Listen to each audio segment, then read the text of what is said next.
Hey guys, welcome to my podcast. Now, I'm kind of sad because I had to record this twice. But maybe it's for the better because the first recording it wasn't so good. I worded things badly, and now I have a good practice. So, this podcast is how we're at the final stage. No new messengers have come, no new updates. The book and the message is timeless and worldwide. It's not for its time or for its place because we are living in different points in history.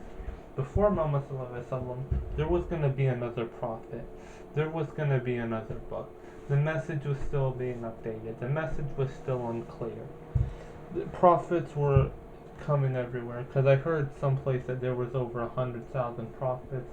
There was not a nation which we have not sent down a messenger. So that means basically throughout all of human history there was a prophet somewhere. And now in our times, there's no new prophets. Even in our history, the Revolutionary War, the Civil War, colonialism, there was no prophets around. We're living at a completely different time than those people. And I'm like, we have to hold ourselves to the high standards. Because think, if you lived 5,000 years before Muhammad, sure, there was a prophet around somewhere, but the message was not universal. The message was not in its final form. The full guidance hadn't came.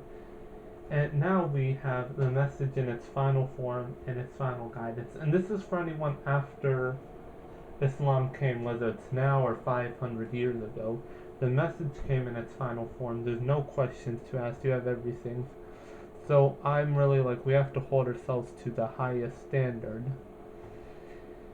And a lot of those messages were lost to time, lost to history, but they were for its time, for its era. Like, let's say there was a messenger in South America, right? And I was born 100 years afterwards. Okay, that was 100 years ago. That was for its time. And I live in Europe, and that was, I don't live in Europe, but in this hypothetical. And that was for its era. Like, the message doesn't matter much to me. Like, it's not timeless, it's for its era. And likely so, there's another prophet around somewhere. Maybe there's one next door or one that's going to come soon. And the Quran and Hadiths, they're like the final warning. They're like, in its final form, this is it. This is everything you need. This is timeless. This is universal. And I'm like, we have this timeless and universal book. Luxuries which people of the past didn't have. They didn't have the Hadiths, the Qurans, more stories, more revelations. We do. But that's like we have to hold ourselves to the high standards. And when I say timeless, I mean timeless in a sense of guidance. So look at cars. Cars didn't exist in the time of the Prophet ﷺ. Yet we use the guidance of the Quran and Hadiths and say, yeah, they're not haram, I can drive a car. Likewise, vapes didn't exist at that time. Yet we use the guidance of the Quran and Hadiths and say, yeah, that's haram. And ultimately, as we have the most knowledge, we are going to be judged the harshest. Take this analogy. A book on how to make money. The book is 100 pages long. Person 1, he is only on the 5th page. Person 2, he's finished the book on 100 page.